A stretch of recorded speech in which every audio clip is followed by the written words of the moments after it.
Hello students, তোমরা কেমন আছো? আশা করছি তোমরা সবাই খুব ভালো আছো। তো গুড আফটারনুন।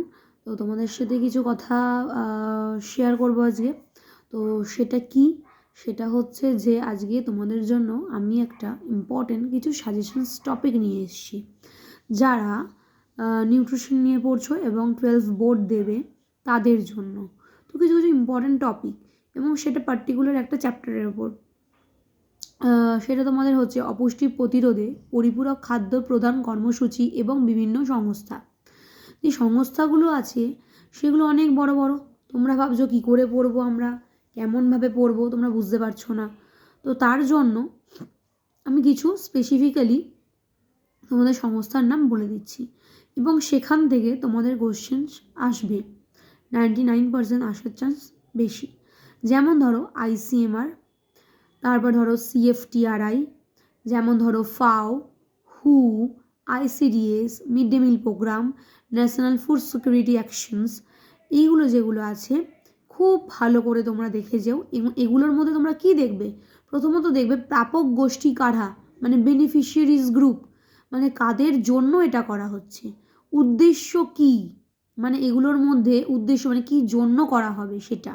এবং এরপরে হচ্ছে এটার পরিকল্পনা কি কি রয়েছে, কিভাবে সে প্ল্যানগুলো ইমপ্লিমেন্ট করা হচ্ছে, এবং সেগুলোর ইভালুয়েশনও কি করে করা হচ্ছে সেটা আমরা দেখব। মানে যে প্ল্যানগুলো আছে সেগুলো ইমপ্লিমেন্ট করার পর সেগুলো সব দিকে চারিদিকে ছড়িয়ে পড়ার পর সেটা কীরকম সাড়া প্রদান করছে সেই জায়গাগুলোও আমরা দেখব। এগুলো হচ্ছে এগুলোর ইম্পর্টেন্স। এবং আরও তোমাদেরকে কিছু ইম্পর্টেন্ট টপিক বলে দিই আজকে, যাতে তোমাদের সুবিধা হয় পড়ার জন্য। এবং সেটা বলি কিছু ডায়েটের চ্যাপ্টারে। যেমন ধরো ডায়েটের চ্যাপ্টারে তোমরা কী কী পড়বে? ডায়েটের চ্যাপ্টারে তোমরা পড়তে পারো পেপটিক আলসারের জায়গাটা ভীষণ ইম্পর্টেন্ট। কোন ব্যাকটেরিয়া করে, মানে কোন কোন কজেসগুলো ব্যাকটেরিয়ার। তারপরে ধরো NSAID, non steroidal anti inflammatory drugs. তারপরে ধরো হেলিকোব্যাক্টার পাইলোরি, যে ব্যাকটেরিয়াটা পেপটিক আলসার করে। তার মধ্যে আরও কিছু ইম্পর্টেন্ট কজেস আছে, সেগুলো দেখবে ভালো করে। ব্লাড গ্রুপস, কোন এজ, কোন সময় হয় আর কি, এবং কী ধরনের ডায়েট তুমি দিতে পারো, এই জায়গাটা ভালো করে দেখো। ডায়াবেটিস, এই ডিজিজটা খুব ভালো করে দেখো, ঠিক আছে? ভীষণ ভালোভাবে দেখো। সেটার অনেকগুলো এবারে তোমাদের অনেক ডিটেলসে দিয়েছে। মোটামুটি ধরো weight maintenance diet, low calorie, very low calorie diet, ঠিক আছে? তোমরা এই ডায়েটগুলো খুব ভালো করে দেখো।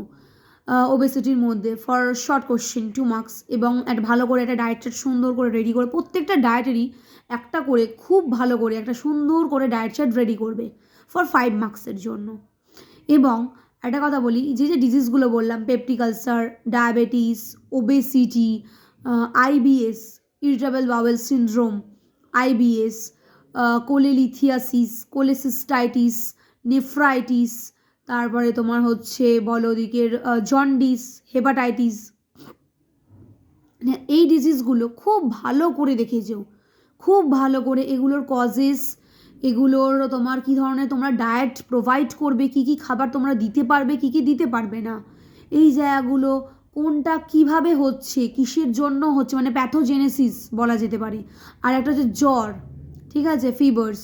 তো এইগুলো মোটামুটি তোমরা দেখে যাও। এবং এগুলোর প্যাথোজেনেসিস মানে কিভাবে রোগটা বাইরের হার্মফুল কন্ডিশন থেকে ভেতরের হার্মফুল কন্ডিশন অনুযায়ী কিভাবে দুটো মিলিয়ে আমাদের বডিতে গ্রো আপ করছে, কিভাবে হচ্ছে, তার প্যাথোজেনেসিসটা খুব ভালো করে দেখে যাও। কারণ তোমাদের এখন সেমিস্টার ওয়াইজ যে বই তৈরি করেছে পুরোপুরি তোমাদের কাছাকাছি অনার্সের বইয়ের মতনই করে দিয়েছে তোমাদের বইগুলো, ঠিক আছে? তো প্রচুর ডিটেলসে রয়েছে, তোমাদের ওইভাবেই পড়তে হবে। আর আমি একটা সাজেশনস দেব, পরীক্ষার সময় এমনভাবে পড়ো যেন ইম্পর্টেন্টগুলো মাথায় থাকে, এবং লেস ইম্পর্টেন্টগুলোও যেন ছাড়বে না, ওগুলো যেন একবার হলেও বা 3-4বার হলেও যেন রিডিং দাও, পরীক্ষায় যেন লিখিয়ে আসতে পারো। পরীক্ষায় সবথেকে বড় একটা জিনিস হলো প্রত্যেকটা কোশ্চেন অ্যাটেন্ড করা, প্রত্যেকটা কোশ্চেন এনি হাউ তোমরা অ্যাটেন্ড করো। একটু যদি নলেজ থাকে সেটাকে অন্তত সেটাকে লিখিয়ে এসো, কিছু তো লিখলে অন্তত 1 নাম্বার 2 নাম্বার তো পাবে, ছেড়ে আসলে কোনো নাম্বারই পাবে না, ঠিক আছে? এখন যা কম্পিটিশন, কোনো কোশ্চেন, প্রত্যেককে বলবো কোনো কোশ্চেন তোমরা ছেড়ে এসো না।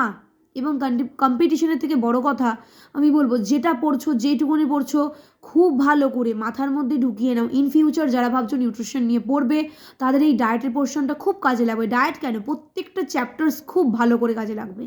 মাস্টার্স অবধি এই চ্যাপ্টার্সগুলো থাকে ইলাবোরেটভাবে। তো খুব ভালো করে তারা ভালো করে পড়ো, বাড়িতে রিভাইজ করো এবং একটা কোশ্চেনকে রিপিটেডলি 5-6 বার লেখো।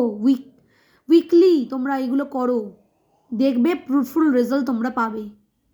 ঠিক আছে, চলো আজকের মতন এইটুকুন, বাই।